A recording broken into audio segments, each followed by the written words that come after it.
Que la que hay, mi gente? It's Rocky here from SpeakSpanishFaster.com, and in today's video, I have a fun, interactive lesson for you that is going to test your listening and your reading comprehension.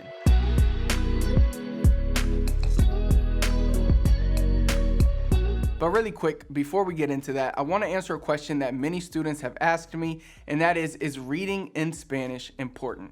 Yes, it is important to read in Spanish if you want to learn it and you want to become fluent in Spanish, just like it's important to read in your native language. Primarily because reading is a form of input, just like listening. Acquiring a new language like Spanish depends on the amount of input you get. Now, reading in Spanish is also going to help you get comfortable with the new words. It's going to help you feed your brain with correct sentence structures so you become more familiar with them, and it's going to help you get comfortable with grammar rules. By reading, you are exposing yourself to more vocabulary words, which is going to help you expand your vocabulary and help you continue to improve your speech. Finally, by reading, you are learning words in context, which is very, very important. In fact, you should never try to remember a list of, say, 1,000 words. It would be nearly impossible to remember them all or even know how to use them if you haven't seen them or heard them used in context. But reading in Spanish allows you to tie some of those words to other words,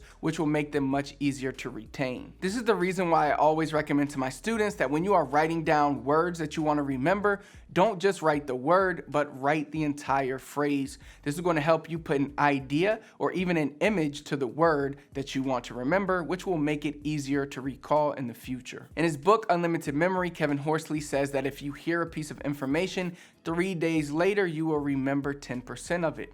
Add a picture and you'll remember 65% of it. Even if there isn't a physical picture that you see with the word, context will help you create a picture in your mind for the words that you want to remember. This is why I highly recommend that you read stories in Spanish, and I'll get more into that in a second. But don't you think that if you really want to learn Spanish, it would be a good idea to start reading in Spanish? It will help you with many different aspects of the language, and it's essential to acquiring Spanish. But that brings the question, how do you go about reading in Spanish? How should you get started? I actually did a video on this topic where I took a deep dive into the topic not too long ago, and I'll put that link in this card right here to my top left, your top right. You should watch that video after you watch this video. But when it comes to reading in Spanish, I recommend that you start with short text, specifically short stories. That's why in today's video, our interactive lesson will be using a short story. As humans, we love stories. We've been telling them for thousands and thousands of years. Think about how many conversations you have daily. How often are you telling a story about yourself,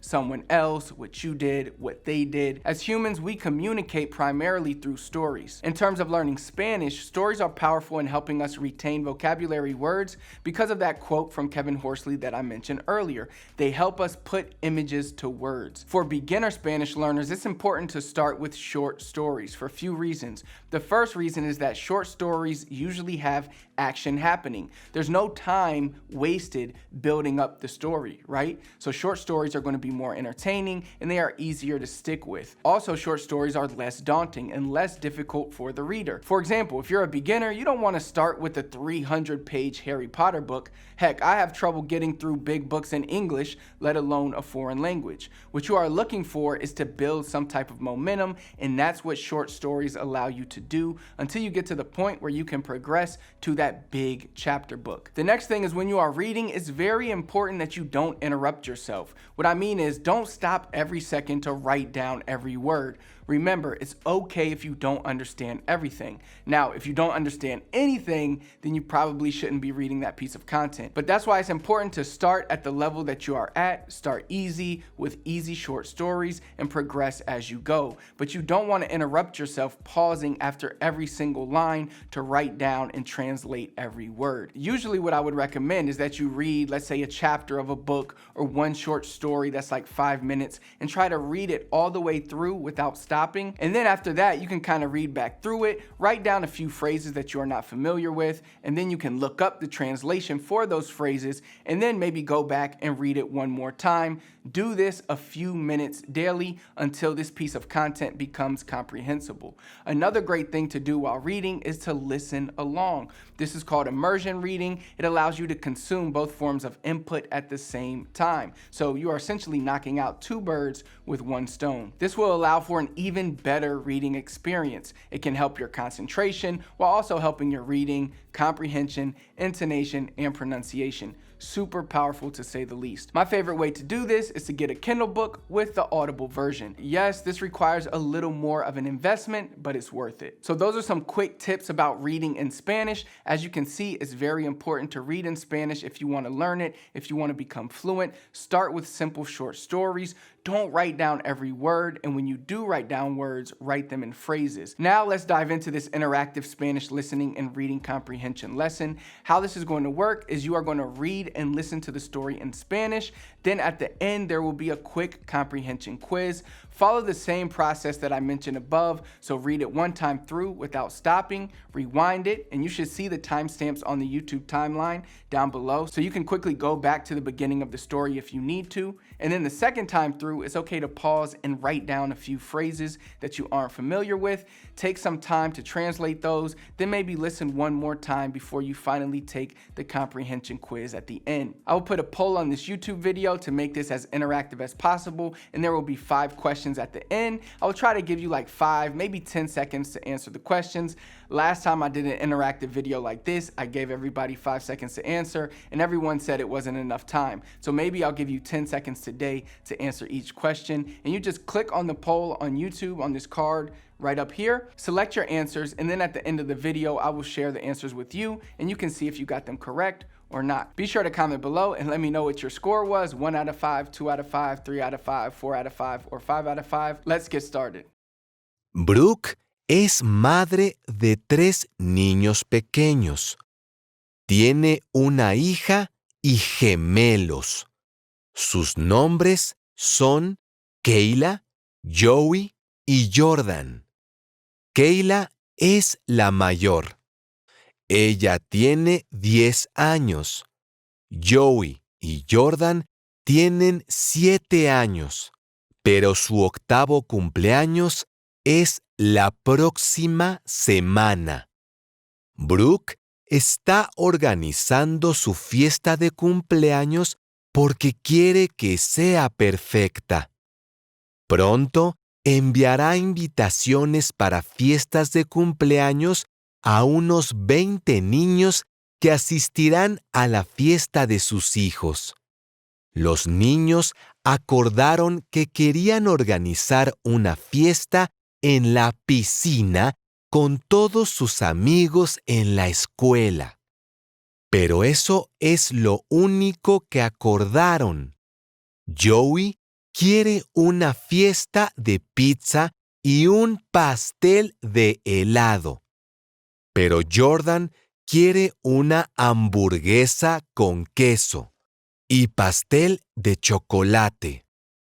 Joey quiere que las decoraciones sean temáticas de superhéroes, pero Jordan quiere que las decoraciones sean temáticas deportivas.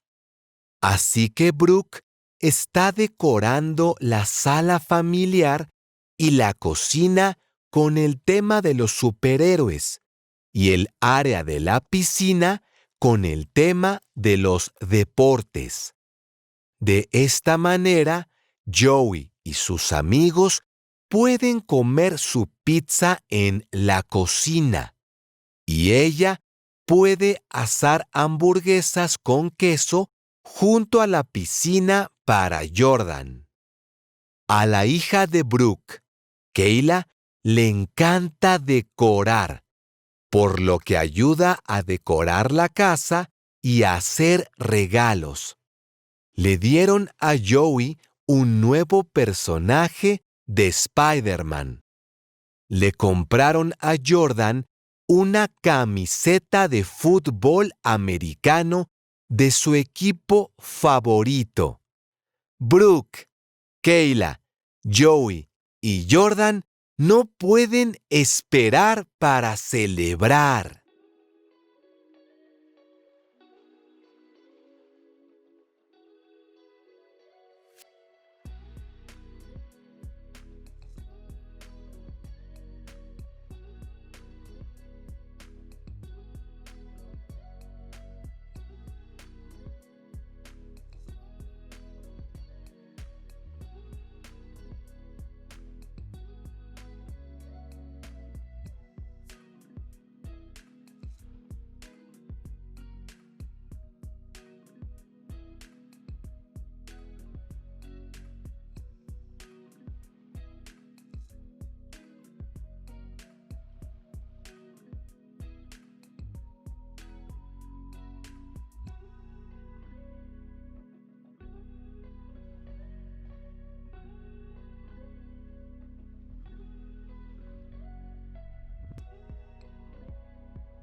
I hope you found this video helpful, and if you're looking to transform your Spanish quickly, then I definitely recommend you attend my free training session where I reveal my 3 biggest secrets to learn Spanish faster. Click the first link that's pinned in the comments and that will take you directly to the training. If you liked the video, do me a big favor, hit the thumbs up for me, comment below, let me know what else you need help with. Last but not least, please do not forget to subscribe to the channel, turn on notifications so you never miss another video. Until next time, I'll see you then.